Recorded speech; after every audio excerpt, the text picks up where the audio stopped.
మనం సగం దూరమే వచ్చినాం, ఇంకా సగం దూరం వెళ్ళాలి.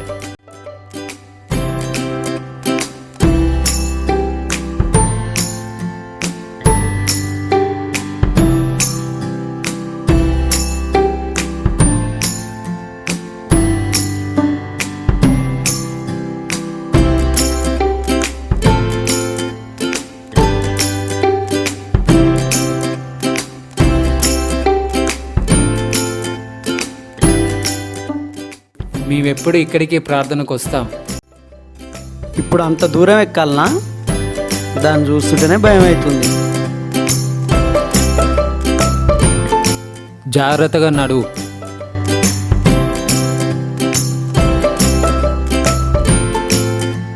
అన్న ఆల్రెడీ ఎక్కేసిండు, నడువు. ఈ గుట్టను చూస్తేనే భయం అవుతుంది. ఎక్కడి నుండి ఏమొస్తుందో తెలియదు.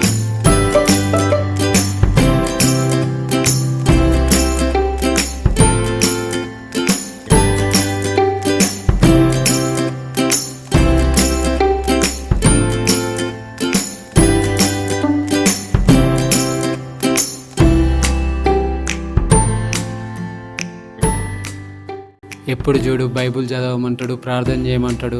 ఈ తప్ప ఇంకేమైనా ఉన్నదా? నాకంటే చిన్నోడు పెళ్ళి చేసుకొని పిల్లలకు అన్నాడు, నేనేమో ఇంకా ఇట్లే ఉన్నా. చిన్న చిన్న వాళ్ళకు పెళ్ళి అవుతుంది, నా పెళ్ళి ఎప్పుడైతుందో ఏమో. ఈ బైబుల్ చేతిలో పట్టుకొని అడవంతా తిరగవలసి వస్తుంది. ఏం జీవితం రా నాది. అరే జేమ్సు, మార్కో, కనీసం ఈరోజు 10 గంటలన్నా ప్రార్థనలు గడపాలి. కాబట్టి మీరు ధైర్యంగా ప్రార్థన చేయండి. ఏదో 10 నిమిషాలు ప్రార్థన చేసుకుంటారు అనుకుంటే 10 గంటలా? అదే మా హైదరాబాద్లో సండే పూట 2 గంటలు చర్చి నడుస్తుంది. ఏదో వచ్చామా వెళ్ళామా అన్నట్టు ఉండాలి, కానీ 10 గంటలా? అంటే తిండి తికాణాలు ఉండవానా? మన మనస్సు దేవుని మీద ఉంటే తిండి తికాన అదే వస్తుందిరా బాబు. తిండి మీద ఉన్న ధ్యాస ప్రార్థన మీద లేదే. వీనికి నాకు దగ్గర పోలికలున్నాయి. మా దోస్తు వాళ్ళ ఇంట్లో భోజనం ఏర్పాటు చేసినాం. టెన్షన్ ఏం పడకండి, మంచిగా ప్రార్థన చేసుకోండి. వెళ్ళి భోజనం చేసి వద్దాం.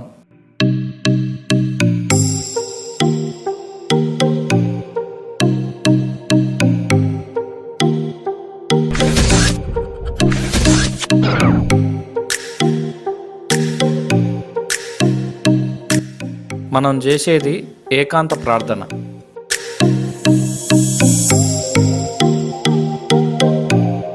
ఏకాంత ప్రార్థన అంటే మన మధ్యలో దేవుడు మనమే ఉండాలి, వేరేదేది ఉండొద్దు. అరుపులు కేకలు మాత్రం మనం పెట్టొద్దు. జాగ్రత్తగా ప్రార్థన చేసుకోవాలి. ప్రార్థన చేసే ముందు ఒక్క మాట, మనం వస్తందుకే ఒక రోజు పట్టింది, మరి తిరిగి ఇంటికి వెళ్తాందుకు ఇంకెన్ని రోజులు పడుతుందో. ఉగాది సెలవులు అన్నీ ఉండాలని ముందుగానే చెప్పిండు కదా, మర్చిపోయినావా? ముందే చెప్పిండా? ఈ విషయం తెలుసుంటే నేను రానే రాకపోదును. ప్రార్థన చేయడమే ప్రారంభించలేదు, అప్పుడే ఇంటికి వెళ్దామంటున్నావా? వీకెండ్ అంతా ఎంజాయ్ చేద్దామన్నావు కదరా. అంటే ఇలా కూడా ఉంటుందా?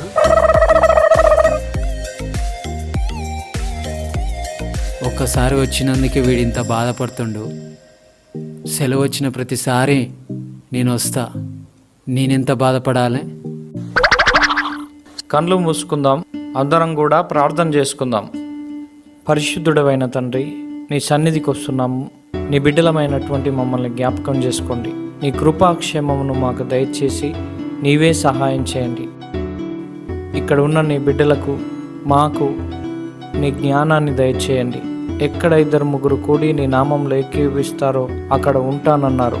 మీరే అద్భుతం చేయండి.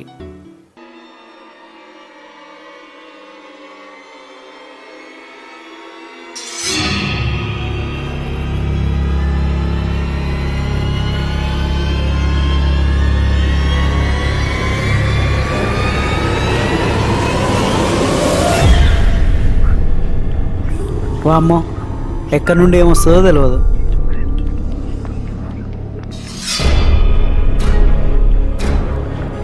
ఏంది ఈరోజేం కొత్తగా అనిపిస్తుంది?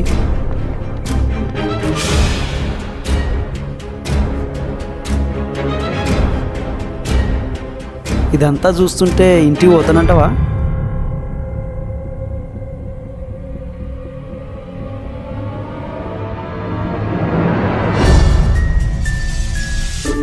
వామ్మో వచ్చింది రో, వామ్మో ఎక్కడి నుండో వస్తున్నట్టు బ్రో.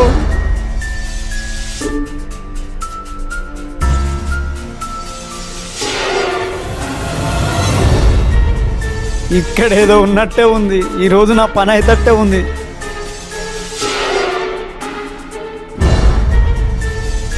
వామ్మో అక్కడేదో కదులుతుంది, ఏదో నా మీదకే వస్తున్నట్టుంది. ఇలా నా పని అయిపోయినట్టే ఉంది. నేను అనవసరంగా వచ్చిన ఇడికి, ఏదో హాలిడేస్ అనుకున్నా కానీ ఇక్కడ నా పని అయితట్టుంది.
చెంసు ఆకలి అవుతుంది, గుట్టెక్కేసరికి కడపంతా కాలయింది. ఆకలి అవుతుందా భయం అవుతుందా? నేను ఒక ప్లేటు టిఫిన్ చేస్తే నువ్వు 3 ప్లేట్లు తిన్నావు కదరా, అది కడుపా షెరువా?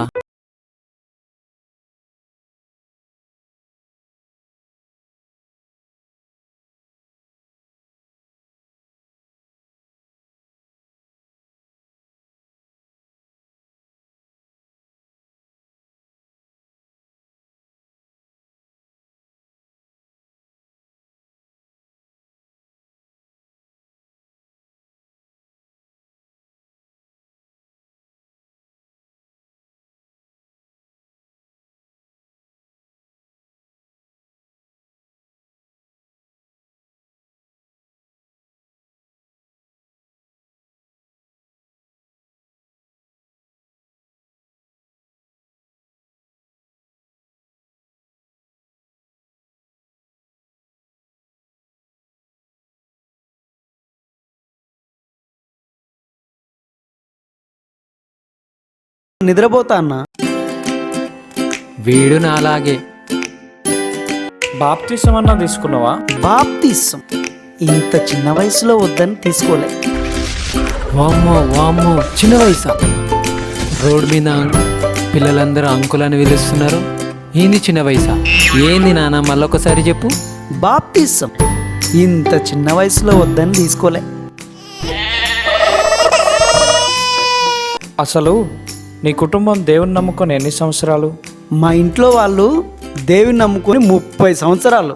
మా అమ్మ నాన్న అందరూ భక్తిగానే ఉంటారు, కానీ నేను మాత్రం ఇటుంటా అటుంటా. అటు ఇటు అంటే? విందులు చేస్తాను, వినోదాలు చేస్తాను. నా ఫ్రెండ్స్ జోలికి ఎవరైనా వస్తే అస్సలు ఊరుకోను. అమ్మాయిలతో చాట్ చేయడం, ఫేస్బుక్ నుండి టిక్ టాక్ వరకు అన్నీ మాయే అన్నా. ఎంబీఏ చదివినా కదన్నా, ఈ మాత్రం ఉంటుంది. దేవుని నమ్ముకొని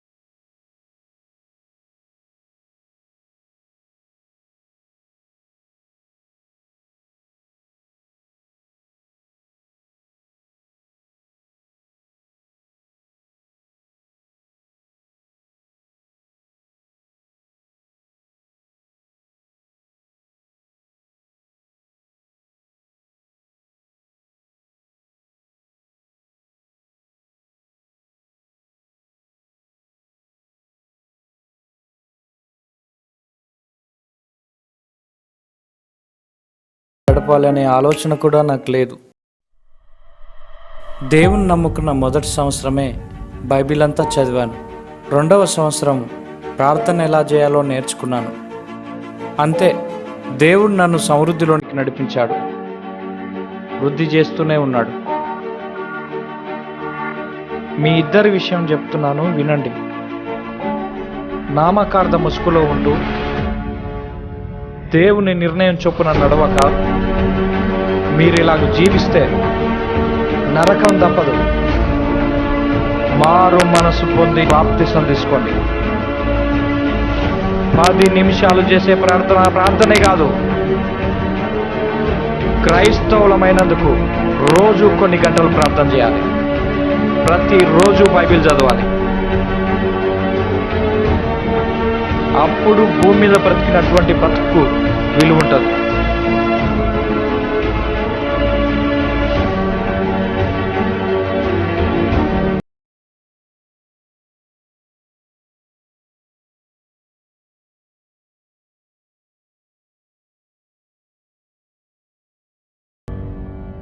సరే అన్న, ఇప్పటి నుండి ప్రార్థన చేస్తాం, బైబిల్ చదువుతాం. మారు మనసు పొంది బాప్టిసం కూడా తీసుకుంటావు అన్నా. చాలా సంతోషం. వెళ్ళి ప్రార్థన చేసుకుందాం రండి.